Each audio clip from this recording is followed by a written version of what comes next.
We see Hen Harriers back on the Dee estuary, and let's make that happen. Let's send a message to the people that kill our harriers, destroy our wildlife. We're not going to put up with it anymore. We're here to say enough is enough, and we want our harriers back.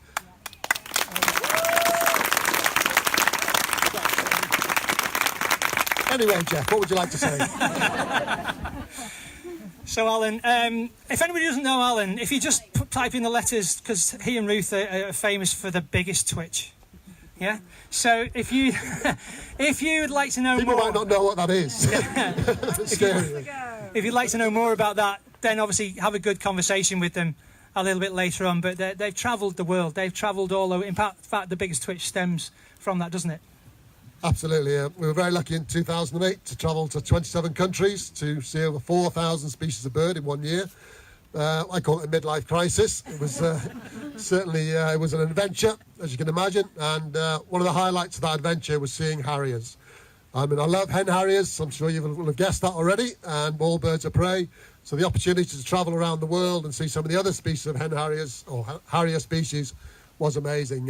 Certainly South Africa, if you get a chance to get down there, we're heading back down there in a few weeks' time, and the West Coast National Park in South Africa has a very, very special bird indeed called the black harrier. I'm sure you can guess what colour a black harrier is.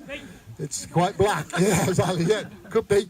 And seeing one of those was amazing. It's a beautiful harrier, slightly smaller than our hen harrier, jet black, as the name suggests. Awesome bird. And the pied harrier, found in northeast India, as the name suggests. It's pied as well.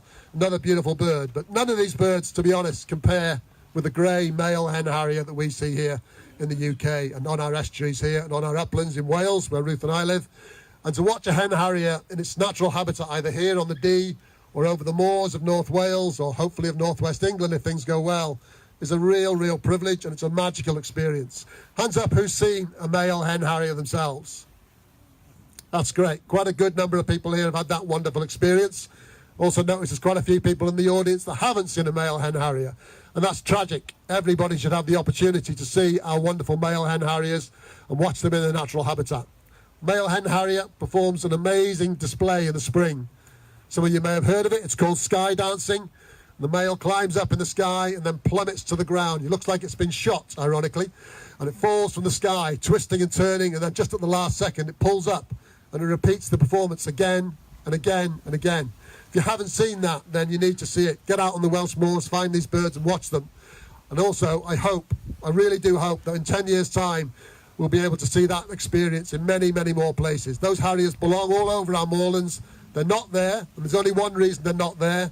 Criminals kill them. And it's about time we all stood up, made a lot of noise for hen harriers and stopped the illegal killing.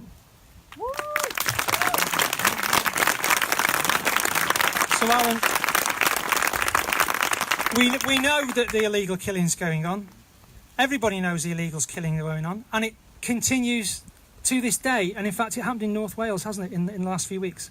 Yeah, it's absolutely appalling. In the previous years, North Wales has relatively been escaped, if you like, from the illegal persecution of hen harriers. But sadly, even now they're reaching out into North Wales, and at least one of our harriers was illegally killed this year. So it's happening still. Even there are some good news signs, as we've heard. Raptors, hen harriers breeding in the Bowland again this year after a long absence. So great work to the guys up there.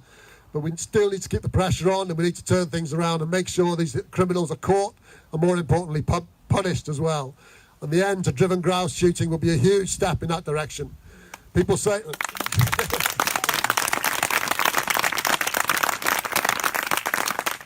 There's no easy way to say it. There's no ways of dressing it up or hiding it. Driven grouse shooting and illegal raptor persecution go hand in hand.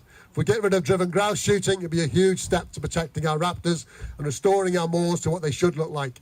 Beautiful areas where all of us can go, all of us can enjoy our wildlife that rightly belongs there. Let's get rid of driven grouse shooting, let's get rid of the criminals, get back on our moors and enjoy the wildlife we all deserve.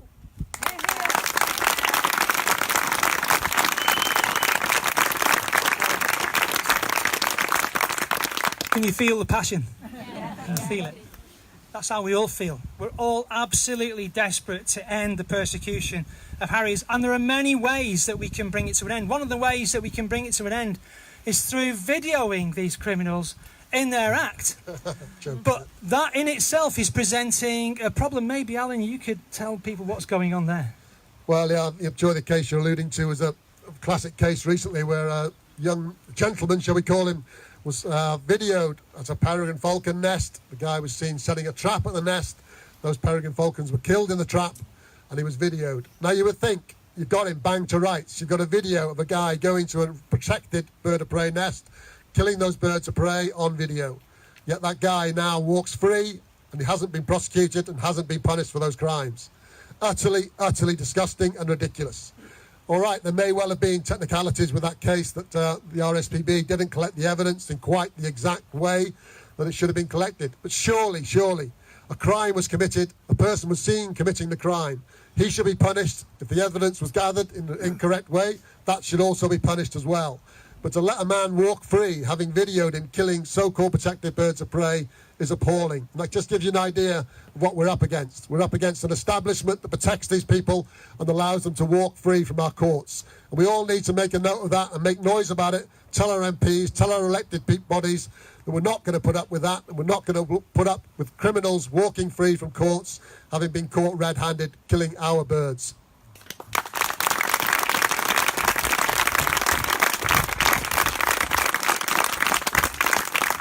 In that case and in several other cases, the video evidence was regarded as inadmissible evidence. Now, I don't know about you, but if I went into a shop and I shoplifted and I was caught on video doing that, they would use that as the prosecution, wouldn't they? Yeah. Okay? If there was an attack on the street and you were the person attacked and there was video evidence, you'd expect the culprit to be caught by the video and convicted, wouldn't you?